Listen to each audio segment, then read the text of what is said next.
Okay, hi everyone, how you going? I was watching a documentary the other day about Tesla and, like the tungsten event, and they're going on that they don't know who did it, but I actually think it might have been Tesla or Tesla's device, and I just did a search, and yeah, someone else had the similar thinking.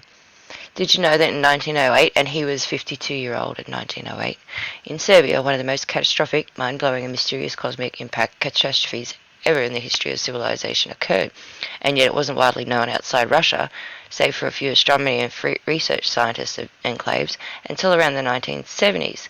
Even interested research parties didn't learn about or even set foot onto the site, seeing a disaster until 1921.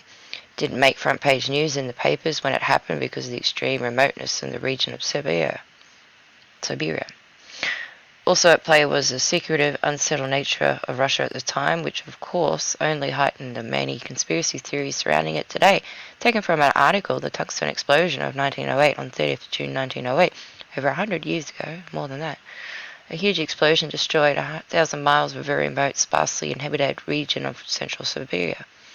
The exact date of the event is very uncertain because nobody from outside reached the region until 1927, and there is an 11-day difference between the Julian calendar, then used by the Russians, and the Gregorian calendar, which supplanted the Julian calendar. In 1582, Pope Gregory massacred the calendar by taking out 11 days in the month of October, and the Russians did not convert to the Gregorian calendar until after 1917 Russian Revolution. The area of the blast was extremely remote, but the devastation was immense. An estimated 80 million trees were flattened, and the whole herds of deer were wiped out. Magnitude of the blast was thousands times greater than the nuclear bomb dropped on Hiroshima, and its impact was felt as far afield as Great Britain. Had it occurred just minutes later, it would have destroyed the whole of St. Petersburg and killed millions of people. On the 7th of June, around 9 a.m. in the morning, we observed an unusual natural occurrence in the north. Karazinki village in the peasants saw the northwest, rather high above the horizon, some strangely bright, impossible to look at, bluish-white heavenly body, which for about 10 minutes moved downwards. The body appeared as a pipe, a cylinder. The sky was cloudless, only a small dark cloud was observed in the general direction of the bright body. It was hot and dry as the body neared the ground. The bright body seemed to smudge and then turned into a giant billow of black smoke, and a loud knocking, not thunder, was heard, as if large stones were falling or artillery was fired. All buildings shook at the same time. The cloud began emitting flames of uncertain shapes. All villagers were stricken with panic and took to the streets. Women cried, thinking it was the end of the world. Wikipedia. One of the alternative theories about tungsten involves around pioneer inventor Nikola Tesla, scientific genius credited with several important innovations in electricity, magnetism, and radio. For many years, he explored the ideas of wireless transmission of electricity. In 1901, he began construction of a 57-meter high wide cliff tower in New York, ostensibly for telegraphy. He used the tower for further his experiments into the transmission of electricity. But in 1906, his chief financial backer, J.P. Morgan, grew dissatisfied with Tesla's experiments and withdrew funding. Tesla's plans were in ruin. He became desperate and, according to bibliographers, suffered a nervous breakdown. Knowing what we know of Wardcliffe, we know that by 1908 the tower was supposed to be under optimal operating conditions, meaning that Tesla had put from 1901 to 1908 to work and tweak on his already finished model. So this has to lead many to speculate that the tungsten explosion wasn't caused by a rock from space, but rather Tesla's tower, since Long Island, New York, sort of lines up with the tungsten geographically speaking. We know that Tesla was far more proficient with electricity and its application than Marconi or Edison, so it takes no big leap in imagination to paint an electrifying picture of the tower at Wardenclyffe, buzzing with energy, ready to send a massive resonating volt of raw energy across the globe via its insulating mantle. A volt so powerfully charged that it burst from the earth itself, shining brilliantly into space, blasting away the dirt, rocks, trees, anything else that happened to be rooted or standing in its path, even tungsten itself. The Electrical Engineer, London, December 24th, 1909, page 893. Nikola Tesla's new wireless. Mr. Nikola Tesla has announced that the results of experiments conducted at Shoreham, Long Island, he has perfected a new system of wireless telegraphy and telephony which which the principles of transmission are a direct opposite of the Hertz and wave transmission. In the latter, he says transmission is effectively by rays akin to light, which pass through the air and cannot be transmitted through the ground, while the former Hertz waves are practically suppressed and the entire energy of the current is transmitted through the ground exactly as through a big wire. Mr. Tesla adds that his experiments in Colorado, it was shown that a very powerful current developed by the transmitter traversed the entire globe and returned to its origin in an interval of 84 100ths of a second, the journey of 24,000 miles being effected almost without loss of energy.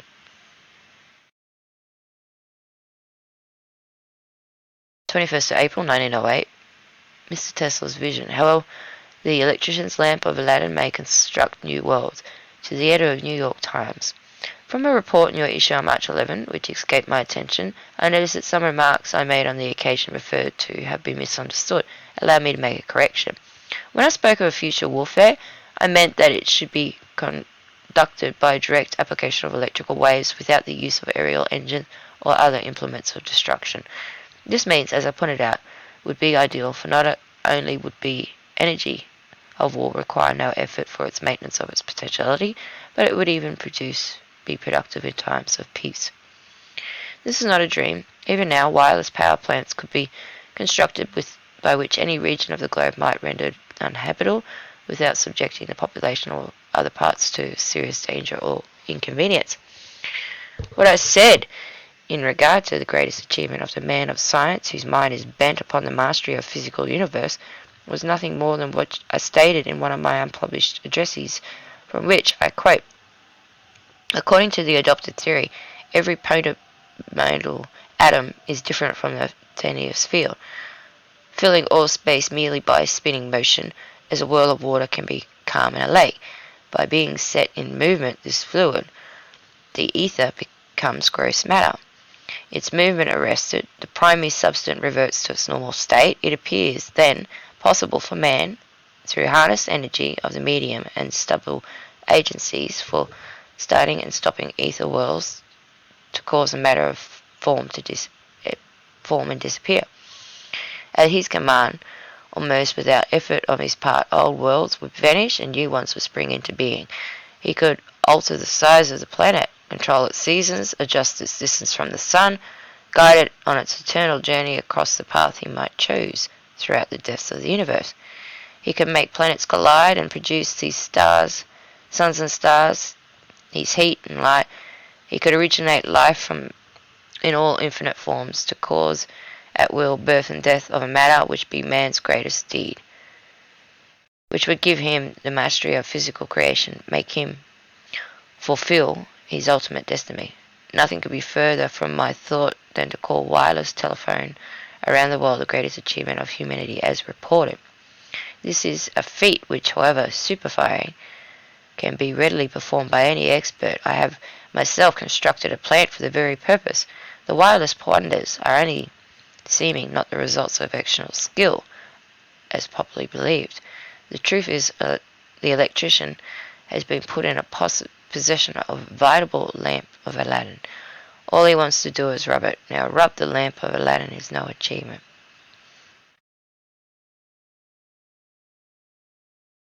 If you are desirous or hastening the accomplishment of still greater and further reaching wonders, you can do no better than by emphatically opposing any measure tending to interfere with free commercial exploitation of water power and the wireless art.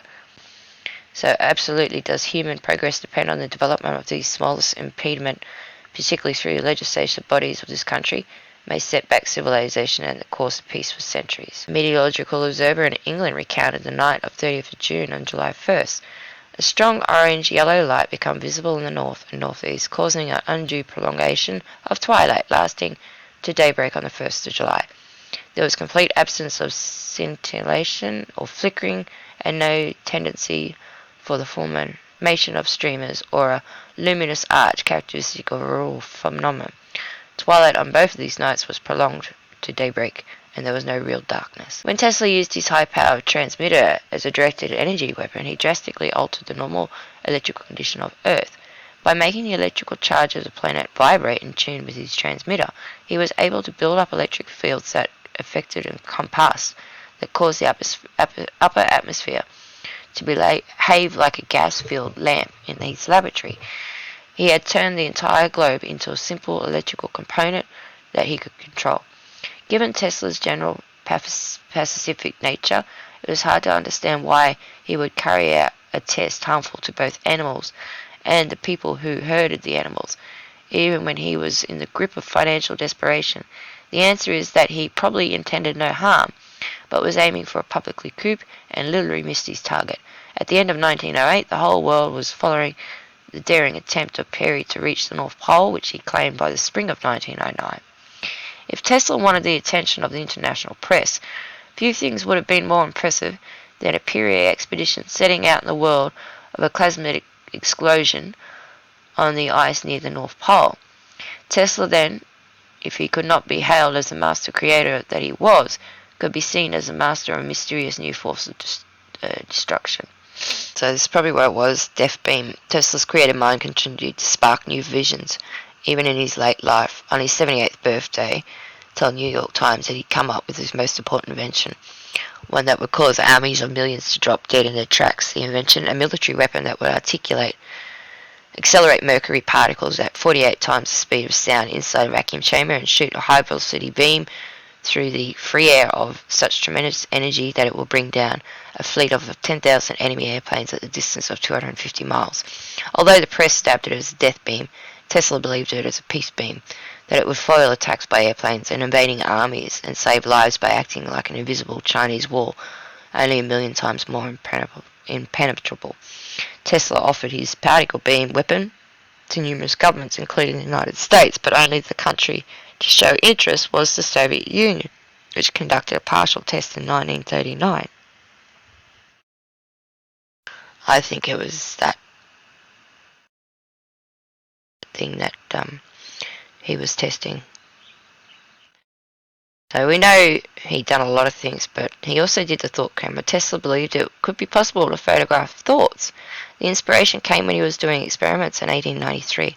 Tesla told a newspaper reporter decades later, "I've been convinced that the definite image formed in the thought must, by reflect action, produce a corresponding image on the retina, which might possibly be read by a suitable apparatus." The inventor, convinced of reflecting an image on an artificial retina, taking a photograph and projecting the image on the screen. If this can be done successfully, then the objects imagined by a person would be clearly reflected on the screen as they are formed, he said, and in this way every thoughtful of the individual could be read. Our minds would then indeed would be like an open book. So he did the wireless energy. That tower got pulled down and his funding got taken because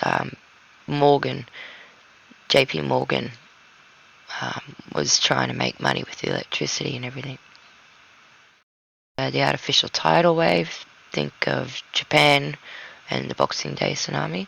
The engineer and the physicist believed the power of science could be harnessed to prevent war. 1907, New York World reported on another of Tesla's military inventions in which wireless telegraphy would trigger the detonations of high explosions at sea and generate tidal waves so vast that they could capsize an entire army fleet. The newspaper reported that the artificial tidal wave would make natives as useless as the paper boats that the babies float in bathtubs, and foreshadowing later claims about the development of nuclear weapons. By its horrors hastened the day of universal peace. Electric-powered supersonic airship. From the time Tesla was a boy, he'd been fascinated with the idea of flight. Combining his knowledge of electrical and mechanical engineering, he began to think more about aviation after the failure of Wardenclyffe. In an article in July 1919 issue of Reconstruction magazine, Tesla discussed his work on developing a supersonic aircraft that would travel 8 miles above the surface of the Earth and generate speeds allowing passengers to travel between New York City and London in 3 hours. Tesla's concept called for the aircraft to be pulled by electricity transmitted wirelessly from power plants on the ground, eliminating the need for aircraft to carry fuel. Power supply is virtually unlimited, as any number of power plants can be operated together, supplying energy to airships just as trains running on tracks are now supplied with electrical energy through rails or wires, Tesla said in the article. Strange, it's got Reconstruction magazine. So the Tunguska event was a massive 12 megaton explosion that occurred near In Russia, on the morning of June 30th, 1908, the explosion over a sparsely populated eastern Siberia taiga flattened an estimated 80 million trees over 2,150 kilometers square of forest. Eyewitness reports suggest at least 3 people may have died in the event. The explosion is generally attributed to a meteor or airburst, the atmospheric explosion of a stony meteoroid about 50 to 60 meters, 160 to 200 feet in size. The meteoroid approached from the east-southeast and likely with a relatively high speed of about 27 kilometers a second. It's classified as an impact event even though no impact crater has ever been found. The object is thought to have disintegrated at altitude of 5 to 10 kilometers rather than have hit the surface of Earth. The event is the largest impact event on Earth in recorded history, though much larger impacts have occurred in prehistoric times. An explosion of this magnitude will be capable of destroying a large metropolitan area. It's been mentioned numerous times in popular culture. It's also inspired world discussion on asteroid impact avoidance. So they observed a bluish light, nearly as bright as the sun, moving across the sky and leaving a thin trail. Closer to the horizon there was a flash, producing a bright, billowing cloud, followed by a pillar of fire that cast a red light on the landscape. The pillar split in two and faded, turning to black. About 10 minutes later there was a sound similar to the artillery fire. Eyewitness closer to the explosion reported that the source of the sound moved from the east to the north of them. The sounds were accompanied by a shock wave that knocked people off their feet and broke windows hundreds of kilometers away. The explosion registered at seismic stations across Eurasia, and airwaves from the blast were detected in Germany, Denmark, Croatia, and United Kingdom. It's even far away as Batavia, which is in India, Dutch East Indies, Washington, D.C.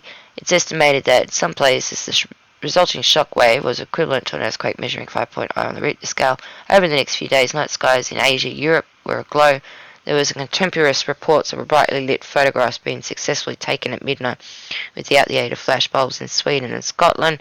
It's been theorized that this sustained glowing effect was due to light passing through high altitude ice particles that had formed at extensively low temperatures as a result of the explosion. A phenomenon that decades later was reproduced by space shuttles. In the United States, the Smithsonian Astrophysical Observatory program at the Mount Wilson Observatory in California observed a month-long decrease in atmospheric transparency consistent with an increase in suspended dust particles. Through the region in Siberia in which the explosion occurred was very sparsely populated in 1908. There are accounts from event eyewitnesses who were in the surrounding area at the time. Regional newspapers reported the event shortly after it occurred. According to the testimony of S. Semenov, as recorded by Russian mineralogists, Leonard Kurlik's expedition in 1930. At breakfast time, I was sitting by the house at veranda, trading post approximately 65 kilometers south of the explosion facing north. I suddenly saw in that direction north over Onkol's Tunguska road. The sky split in two and a fire appeared high and wide over the forest. The split in the sky grew larger and the entire northern side was covered with fire. At that moment I became so hot I couldn't bear it as my shirt was on fire. From the northern side where the fire was come strong heat. I wanted to tear off my shirt and throw it down. But then the sky shut closed and a strong thump sounded and I was thrown a few meters. I lost my senses for a moment, but then my wife ran out and led me to the house. After such noise came as if rocks were falling or cannons were firing. The earth shook, and when I was on the ground I pressed my head down, fearing rocks would smash it. When the sky opened up, hot wind raced between the houses like from cannons, which left traces in the ground like pathways, and it damaged some crops. Later we saw that many windows were shattered, and in the barn part of the iron rocks snapped. Testimony of another bloke. So we had a hut by the river, and my brother Chekin, we were sleeping. Suddenly we both woke up at the same time. Somebody shoved us. We heard whistling and a strong wind. He said, "Can you hear all those birds flying overhead?" We were both in a hut. Couldn't see what was going on outside. Suddenly I got shoved again. This time it was so hard I fell into the fire. I got scared. Chekin got scared too. We started crying out for father, mother, brother. No one answered. There was a noise beyond the hut. We could hear trees falling. Chekin and I got out of our sleeping bags and wanted to run out, but the thunder struck. This was the first thunder. The earth began to move and rock. The wind hit our hut and knocked it over. My body was pushed down by sticks, but my head was in the clear. Then I saw a wonder. Trees were falling. The branches were on fire, and it became mighty bright. How can I say this? As if there was a second sun. My eyes were hurting. I even closed them. It was like what the Russians call lightning, and immediately there was a loud thunderclap. This was the second thunder. The morning was sunny. There was no clouds. Our sun was shining brightly as usual, and all of a sudden there came a second one. Karkin and I had some difficulty getting out from under the remains of our hut. Then we saw that above, in a different place, there was another flash and a loud thunder come. This was the third thunderstrike. Wind came again, knocked us off our feet, struck the fallen trees. We looked at our fallen trees and watched the tree tops get snatched off, watched the fires. Suddenly, Chuckin yelled, "Look out!" and pointed with his hand. I looked there and saw another flash, and it made another thunder. But the noise was less than before. This was the fourth strike, like normal thunder. Well, now I remember well, there was also one more thunder strike, but it was small, some way far away, where the sun goes to sleep. On the morning of 17th of June, around 9 a.m., we observed an unusual natural occurrence in the village north of Krinskiet. Sorry, I can't say that name. The peasants saw to the northwest, rather high above the horizon, some strangely bright, impossible to look at, bluish-white heavenly body, which for about 10 minutes moved downwards. The body appeared as a pipe, i.e. a cylinder. The sky was cloudless, only a small dark cloud was observed in the general direction of the bright sky. It was hot and dry, and as the body neared the ground or forest, the bright body seemed to smudge, and that turned into a giant billow of black smoke, and a loud knocking, not thunder, was heard as if large stones were falling or artillery was fired. The buildings shook. At the same time, the cloud began emitting flames of uncertain shapes. All the villagers were stricken with panic and took to the streets. Women cried, thinking it was the end of the world. The author of these lines was meantime in the forest about 6.4 kilometres north of Krenskiet, and headed to the northeast some kind of artillery barrage that repeated in intervals of 15 minutes at least 10 times. A few buildings in the walls facing northeast window got glass shock. When the meteorite fell, strong tremors in the ground were observed. Two strong explosions were heard, as if large caliber artillery. 17th, an unusual atmospheric event was observed at 7:43. The noise akin to a strong wind was heard. Immediately afterwards, a horrific thump sound, followed by an earthquake that literally shook the buildings as if they were hit by a large log or heavy rock. The first thump was followed by a second and then a third. Then the interval between the first and the third thumps was accompanied by an unusual underground rattle, similar to a railway upon which dozens of trains are travelling at the same time. Afterwards, for 5 to 6 minutes, an exact, unusual likeness of artillery fire was heard, 50, 60 salvos in short, equal intervals, which progressively got weaker. After 1.5 to 2 minutes after the barrages, 6 more thumps were heard, like cannon firing, but individual, loud, and accompanied by tremors. The sky at the first sight appeared to be clear. There was no wind, no clouds. Upon closer inspection to the north, i.e. where most of the thumps were heard, a kind of ashen cloud was seen near the horizon, which kept getting smaller and more transparent, possibly around 2 to 3 p.m. completely disappeared. So since the 1908 event, there has been an estimated 1,000 scholarly papers, most in Russian, published about the Tunguska explosion, owing to remoteness of the site and limited instrumentations available at the time of the event. Modern scientific interpretations of this cause and magnitude have relied chiefly on the damage assessments and geological studies conducted many years after the event. Estimates of its energy have ranged from 3 to 30 megatons of TNT. It was not until more than a decade after the event that any scientific analysis in the region took place, in part due to the isolation of the area and significant political upheaval affecting Russia in the 1910s. In 1921, Russian mineralogist Leonid Kulik led a team to the basin to conduct a survey for the Soviet Academy of Sciences. Although they never visited the central bus area, the many local accounts of the event led Clark to believe the explosion had been caused by a giant meteorite impact. Upon returning, he persuaded the Soviet government to fund an expedition to the suspected impact zone based on the prospect of salvaging metric iron. He led the scientific expedition to the Tunguska blast site in 1927. He hired a local even key hunters to guide his team to the center of the blast area where they expected to find an impact crater. crater. To their surprise, there was no crater to be found at ground zero. Instead, they found a zone roughly 8 kilometers across where the trees were scorched and devoid of branch, but still standing upright. Trees more distant from the center have been partially scorched and knocked down in the direction away from the center, creating a large radial pattern of downed trees. In the 60s, it was established that the zone was leveled forest occupation area of 2,150 kilometers squared, its shape resembling a giant spread eagle butterfly with a wingspan of 70 kilometers and a body length of 55 kilometers. Upon closer inspection, Kulik located holes that erroneously concluded were meteorite holes. He did not have the means at the time to evacuate the holes. During the following 10 years, there were 3 more expeditions to the area. He found several dozen of the little pothole bogs, each 10 to 50 meters in diameter, that he thought might have been meteorite craters. After a laborious exercise in draining one of these pothole bogs, where am I up to? He found an old tree stump at the bottom, ruling out the possibility that it was a crater. In 1938, he arranged for aerial photography to survey the area, covering the central part of the level forest. The original negatives of the aerial photographs were burned in 1975 by order of then chairman of the Committee on Meteorites as part of an initiative to dispose of flammable nitrate film. Positive prints were preserved for further study in the Russian city of Tomsk. Expeditions sent to the area in the 1950s and 60s found microscopic silicite and magnetite spheres in siftings of the soil. Similar spheres were predicted to exist in the felled trees, although they could not be detected by contemporary means. Later expeditions did identify such spheres in the resin of trees.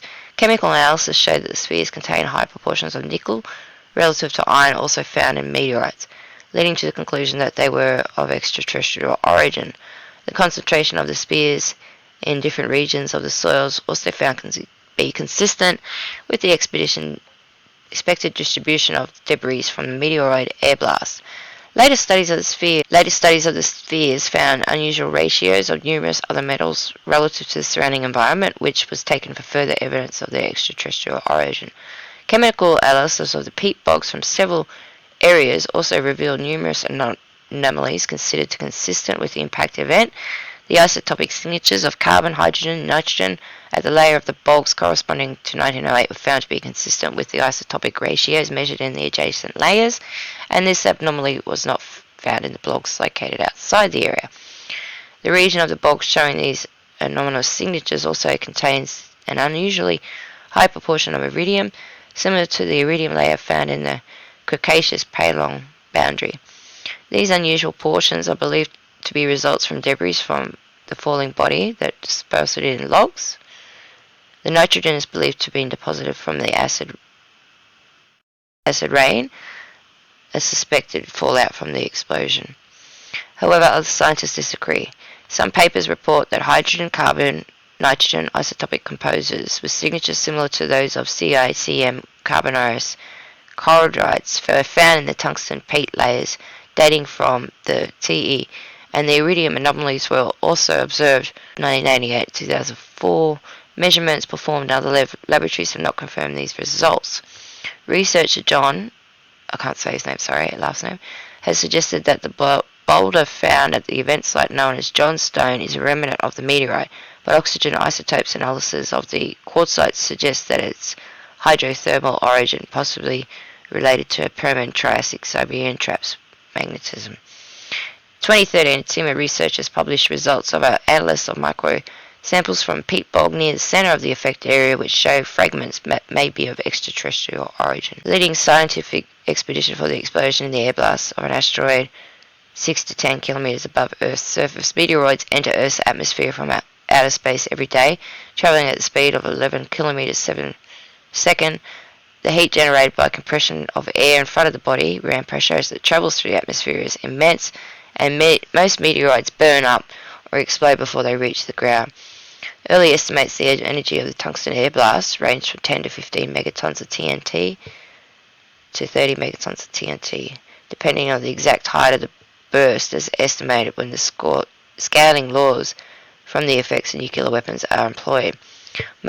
More recent calculations that include the effect of the object's momentum, find that more energy was focused downward than would be the cause from nuclear explosion, estimated that the airburst had an energy range from 3 to 5 megatons. The 15 megaton estimate represents an energy of 1,000 times greater than that of Hiroshima blast, and roughly equal to the United States Castle Bravo nuclear test in 1954, which measured 15.2 megaton, and one-third of the Soviet Union's Tsar bomb test in 61. A 2019 paper suggests that the explosive power of the tungsten event may have been around 20 to 30 megatons. Since the second half of the 20th century, close monitoring of the Earth's atmosphere through infrasound and satellite observation has shown that asteroid airbursts with energies comparable to those in nuclear weapons routinely occur although tungsten-sized events on the order of 5 to 15 megatons are much rarer. Eugene Shoemaker estimated that 20 kiloton events occur annually and that tungsten-sized events occur about once every 300 years. More recent estimates place tungsten-sized events at about 1 every 1,000 years, 5 kiloton air blasts averaging about once per year. Most of these air bursts are thought to have been caused by asteroid impacts as opposed to mechanically weaker cometary materials. Based on their typical penetration depths into the Earth's atmosphere, the largest asteroid airburst to be observed with modern instrument was 500 kiloton Churyumov meteor in 2013, which shattered windows and produced meteorites. In 2020, a group of Russian scientists used a range of computer models to calculate the passage of the asteroids with diameters of 200 150 meters at oblique angles across the Earth's atmosphere. They used a range of assumptions about the object's composition, as if it was made of iron, rock, or ice.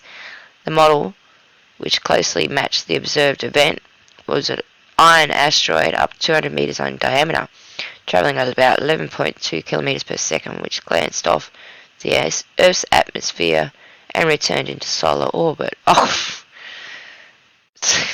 so like a rock on the water, it hit it and bounced. Yeah, sure. The explosion's effect on the trees near the hypocenter of the explosion was similar to the effects of the conventional Operation Blowdown. These effects are caused by a blast wave produced by large airburst explosions. The trees directly below the explosion are stripped as the blast waves moves vertically downward but remain standing upright, while trees further away are knocked over because the blast wave is traveling closer to the horizon when it reaches them. Soviet experiments performed in the mid-1960s with model forests made of matches on wire stakes and small explosive charges slid downward on the wires produced a butterfly-shaped blast pattern similar to the pattern found in the tungsten site.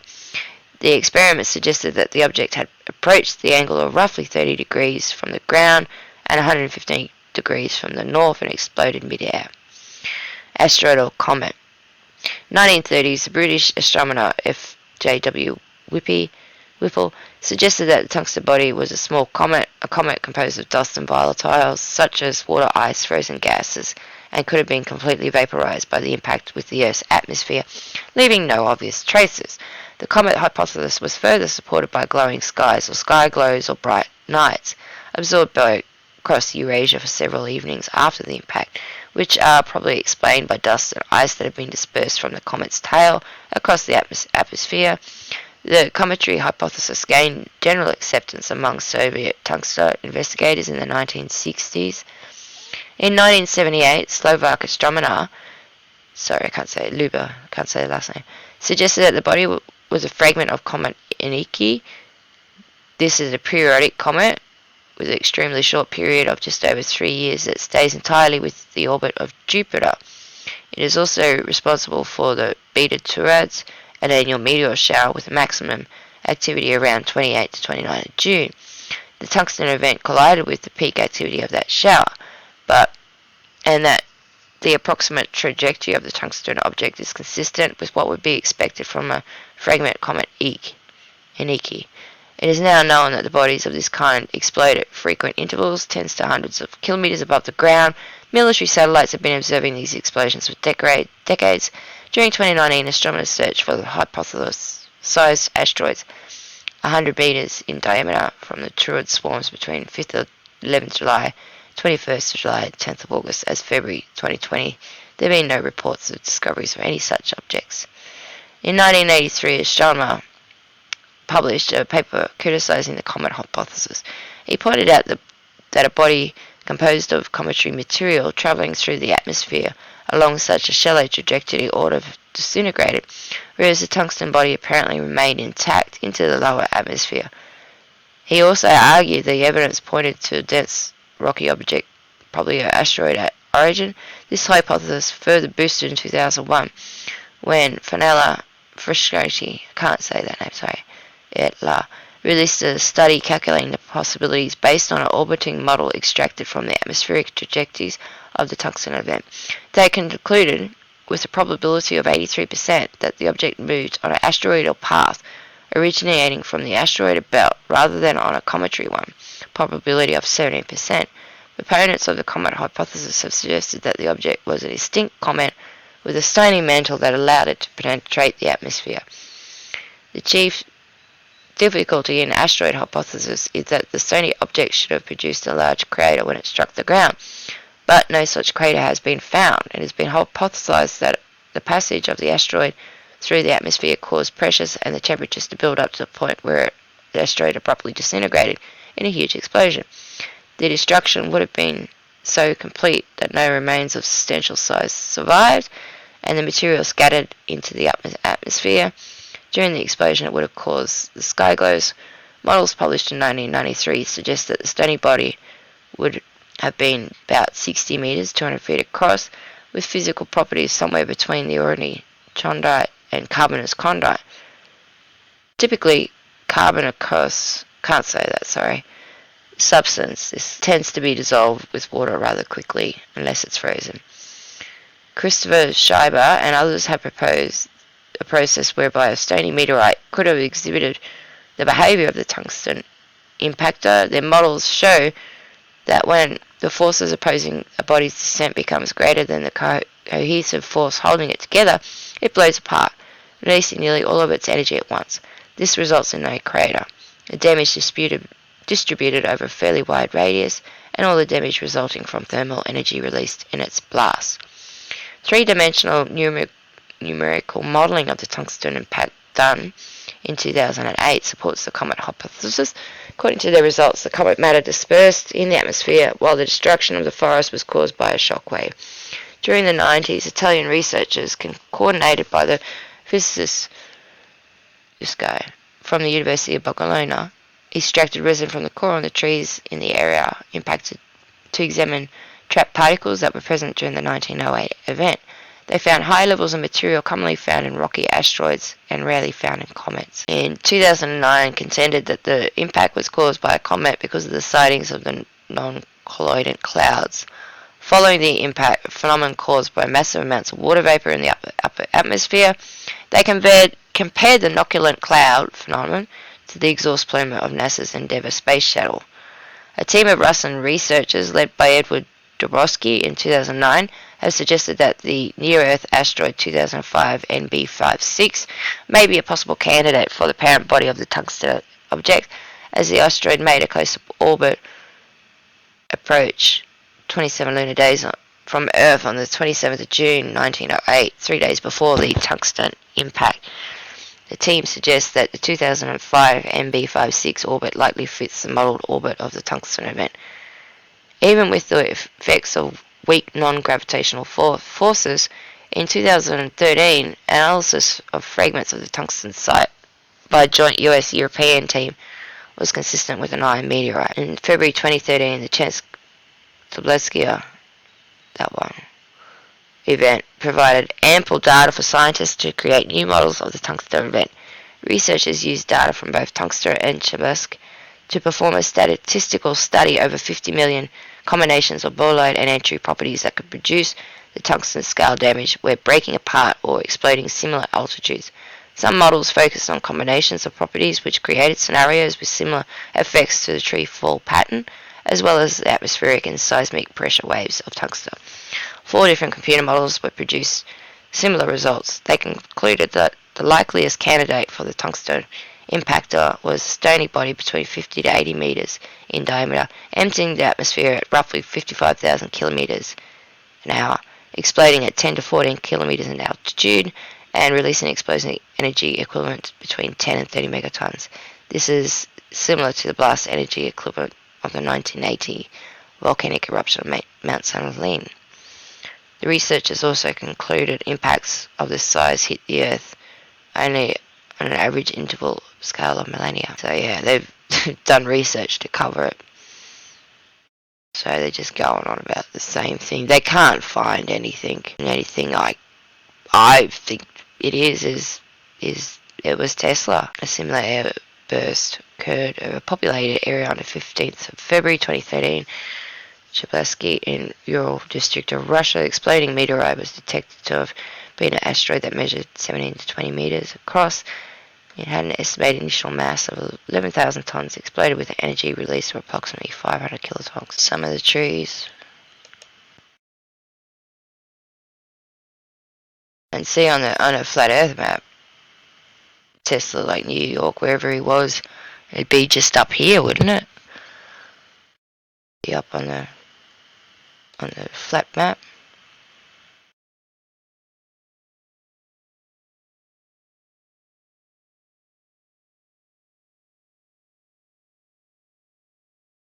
So the photos weren't taken for over a decade later.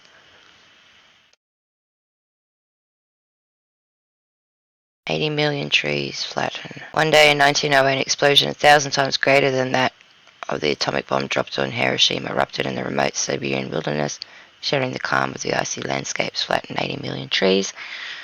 What exactly caused the devastating blast is still in question today. 30th of June 1908 at 7:17 at local time, the few inhabitants of the remote Siberian region of Kreski, I can't say that, sorry, awoke to see a column of blue light nearly as bright as the sun moving across the sky. They then heard a devastating boom. Shock waves travelled across the area, shattering windows and knocking people flat on their feet. A peasant living in the area described the event, saying, over Onkol's Tunguska road, the sky split in two and fire appeared high and wide over the forest. The split grew in the sky grew larger, and the entire northern side was covered in fire. At that moment it became so hot, I couldn't bear it.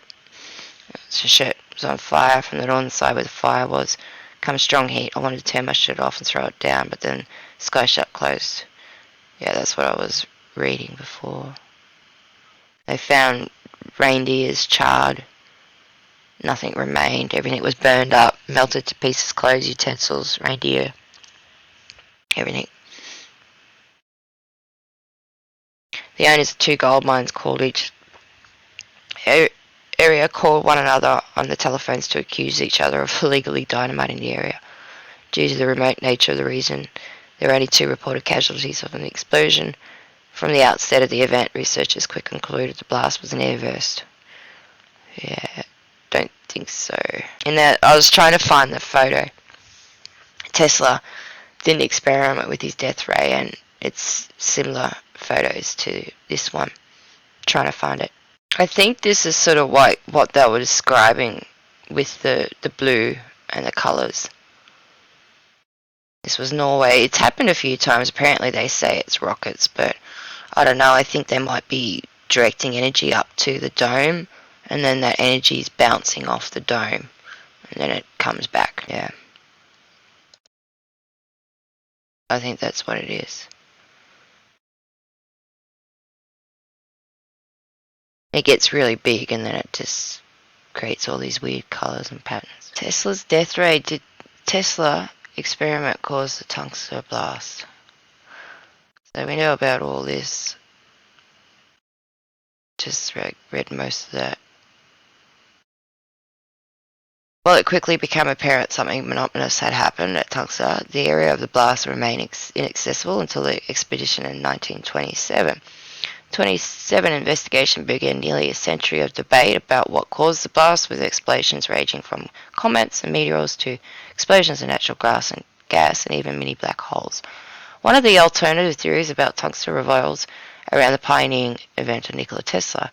Tesla was a scientific genius credited with several important innovations in electricity, magnetism, and radio. For many years, he explored ideas with wireless transmission of electricity. In 1901, he began construction of a 57-meter high Wardenclyffe Tower in New York.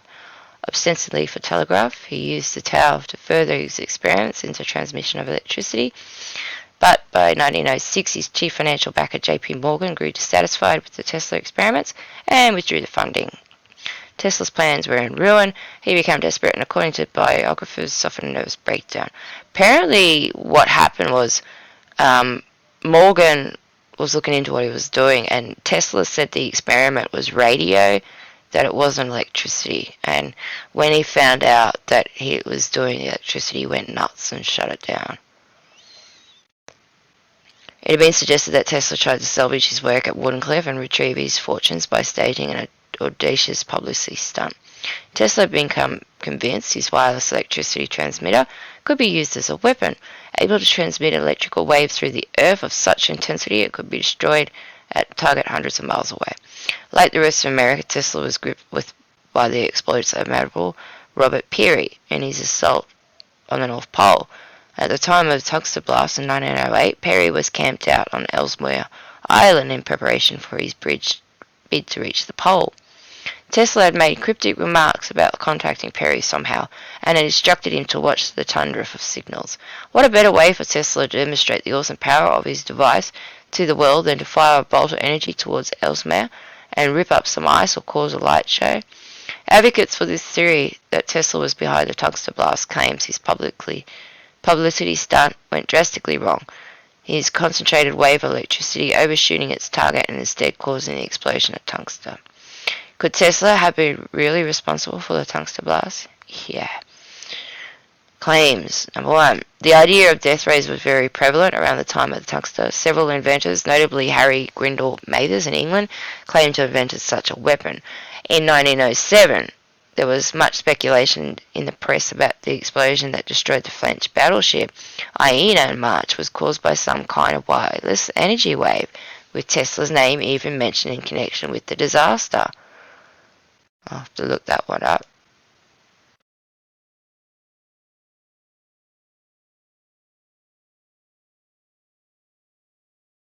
So that's that one there.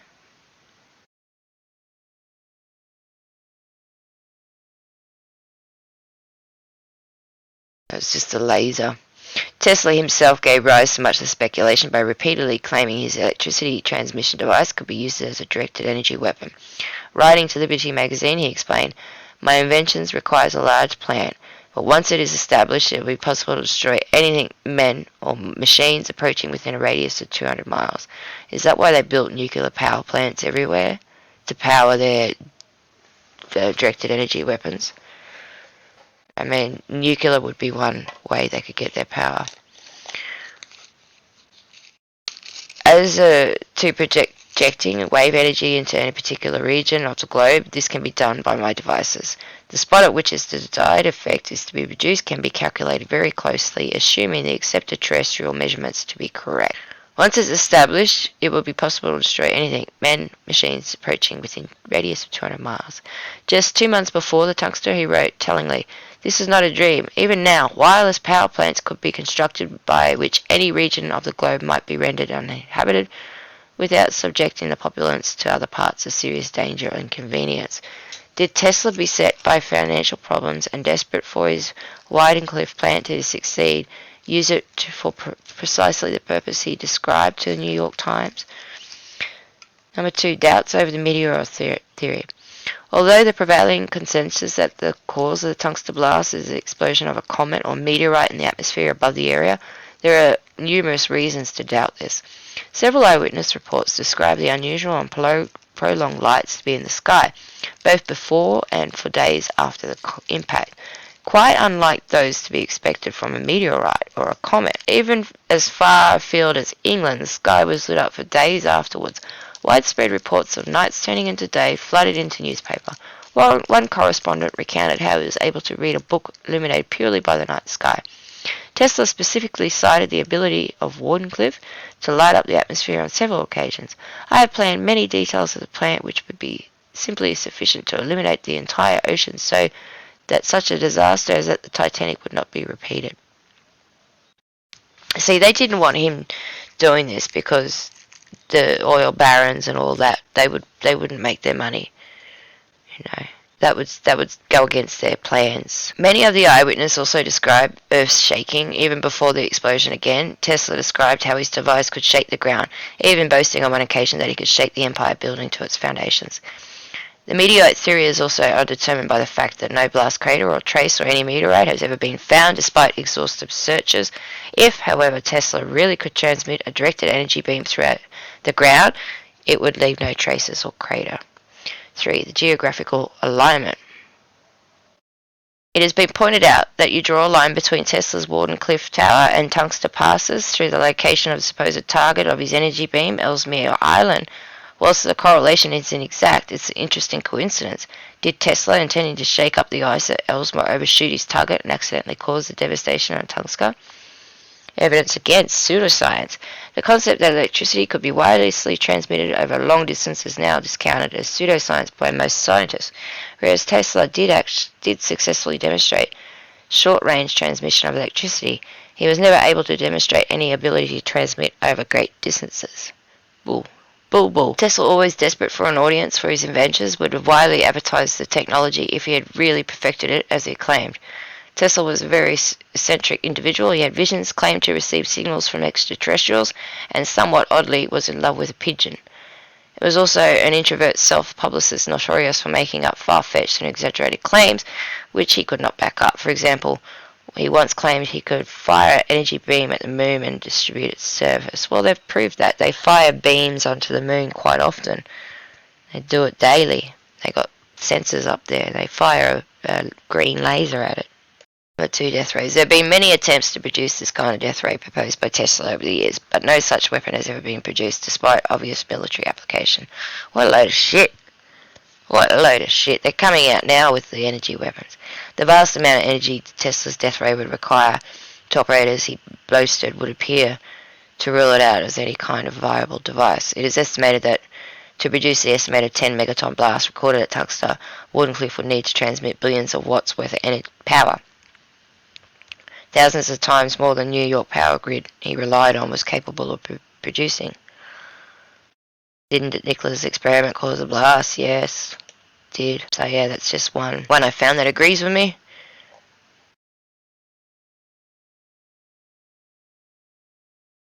Now, these direct energy weapons are very real. They do exist. I'll leave these links in the description for you.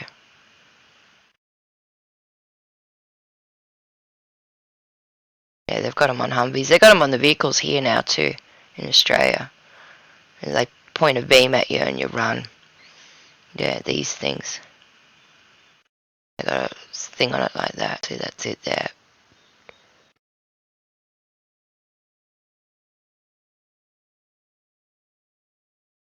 That's what I think. Here's another article from Russia that mentions Tesla. Others believe that the inventor Tesla was responsible for the explosion in the sky. This version persists that from his American laboratory he launched a powerful energetic shot towards the region of Alaska in order to test a new invention, but he missed. According to his theory, his experiment failed, and horrific by the destructive results, he chose to stay silent about the invention. About 30% of the researchers believed that it was a meteorite.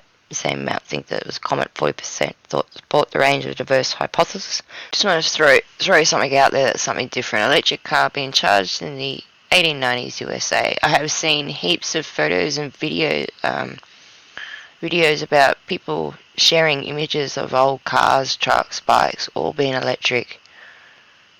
Charge stations like this everywhere. End of the 19th century, electric cars were at peak of popularity alongside horse steamboat transport. Electric cars were the most common way to get around. Electric charging stations for electric cars actually outnumbered gas pumps and their petroleum-based cousins. So I just wanted to share that one quickly. And see, history is just a lie because they say Marie Claire and her husband invented X-rays, but in 1895 a German scientist discovered a mysterious energy that called X-rays. You notice when he placed photographic film between his hand and the LED screen, it created an image of the bones.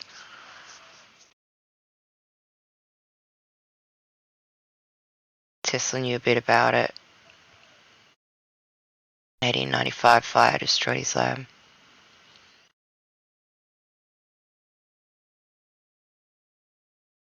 So it says here that he wrote to Woodrow Where are the letters then? I'm sure they keep all that stuff. Can't they release that stuff? Started when Tesla proclaimed to everyone that he had a weapon, probably known as death ray, able to send electromagnetic ray across hundreds of kilometers to destroy a great part of the Earth, hinting that the weapon it could break the Earth if it were an apple. He sent a letter to Woodrow Wilson, the American president at the time, in which he explained the operation of his machine and claimed to have proof of its proper functioning. I'm still trying to find the picture, but there's a picture where he did a test and it blew it up exactly like this. I'll just try to find it. He recounted in his letter that in 1908, while his friend Robert Peary tried to reach the North Pole, he sent one of his death rays to the west of where his friend was.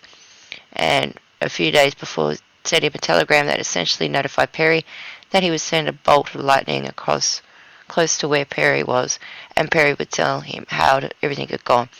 His intention was that his friend and his crew he was leading would observe the intense luminosity at dusk. However, nothing happened. Neither Peary nor his crew saw anything.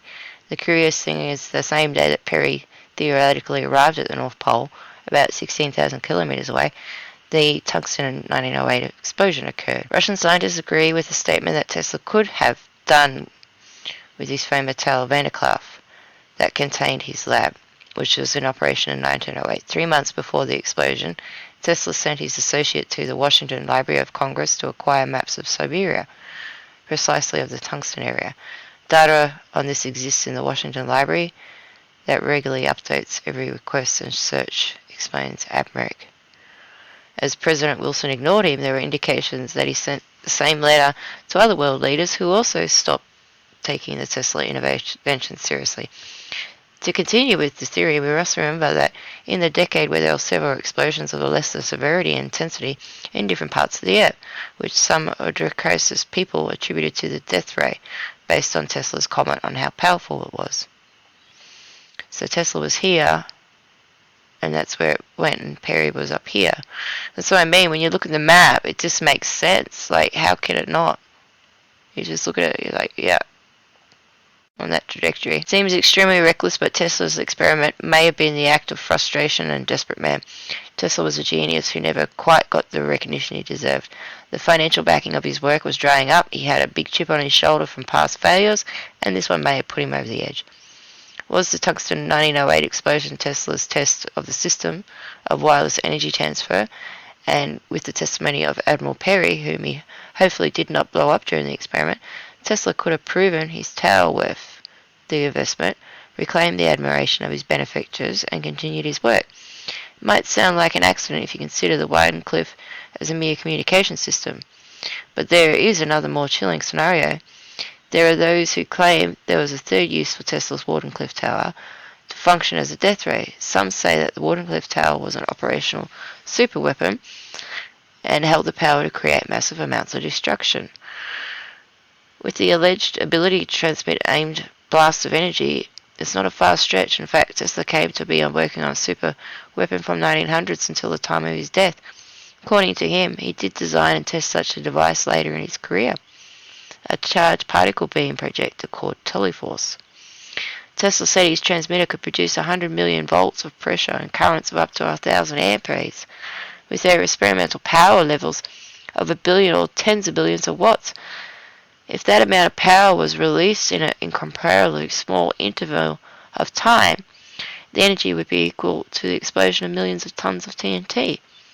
That is a multi-megaton explosion. Such a transmitter would be capable of projecting the force of a nuclear warhead by radio. Any location in the world could be vaporized at the speed of light.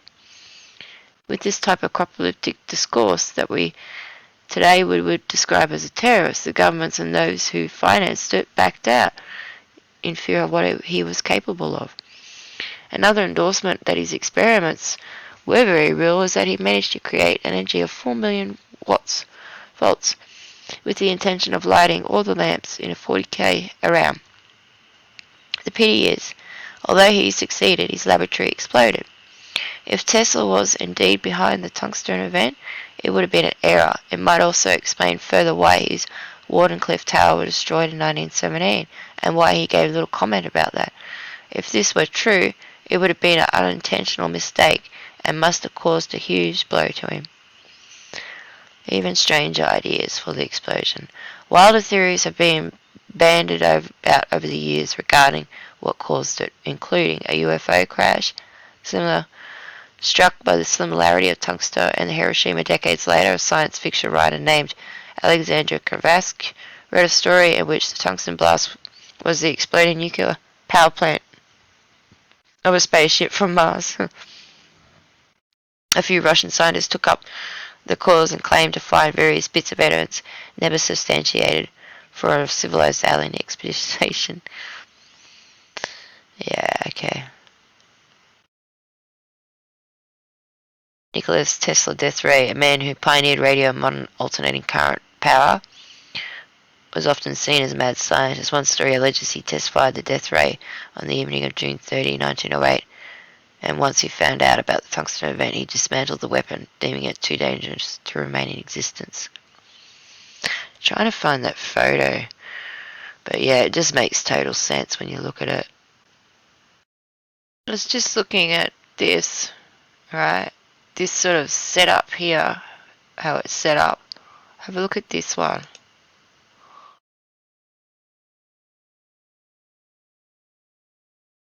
I made a video a long time ago about this. This looks exactly like what they would probably do.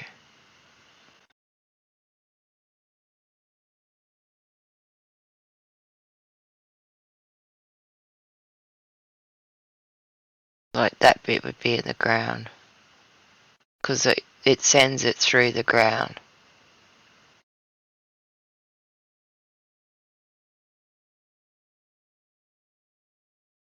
I did make a video a long time ago about this. I'll leave the link in the description. This is all over Australia, this system. It's massive. And it uses the FM radio network as well to boost the bandwidth. So yeah, it just bounces off each one. This one's huge. All these.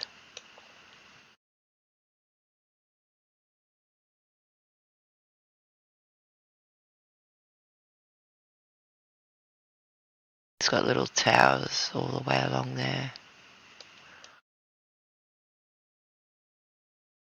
They're all towers there.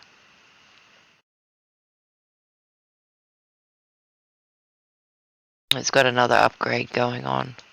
Another 10 years, like.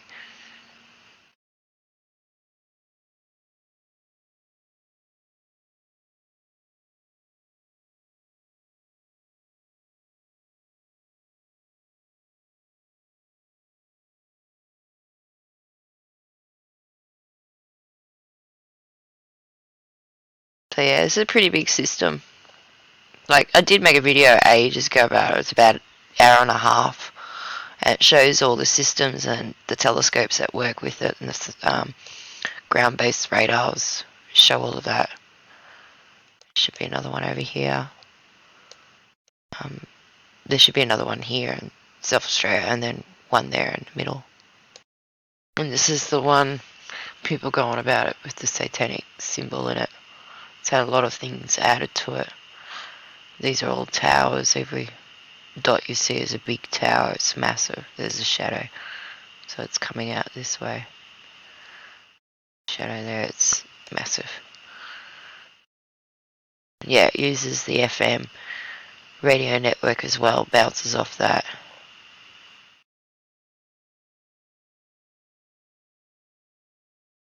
Should be another bit down here for it.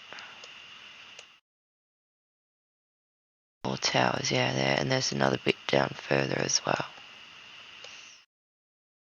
Down here near base.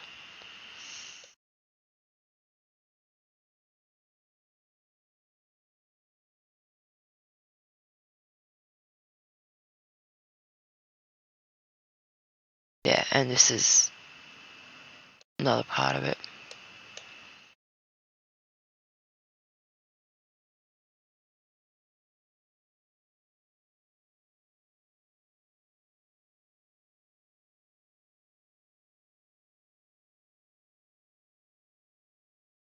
So yeah, they all work in unison. So there's one there.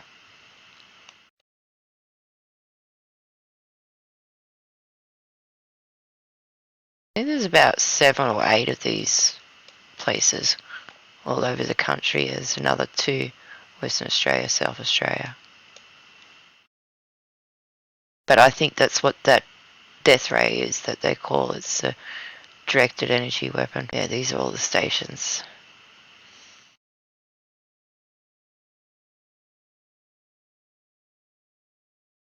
Goes up into the ionosphere. It just sounds like with the microwave stuff that they're doing, it just sounds similar. Yeah, it covers the whole Australia, Asia. They've got the East Coast covered as well. But they just sound very similar.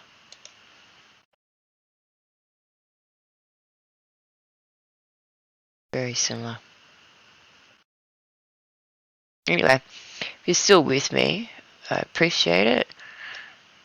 Yeah, I've been quiet, just spending time with family.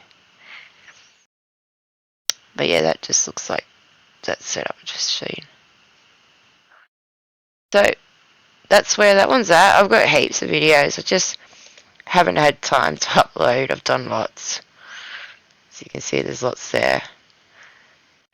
Then October, I just haven't had time to. I've done some editing, but yeah, I just haven't had time. Alright, wherever you guys are, you're still with me. Thank you.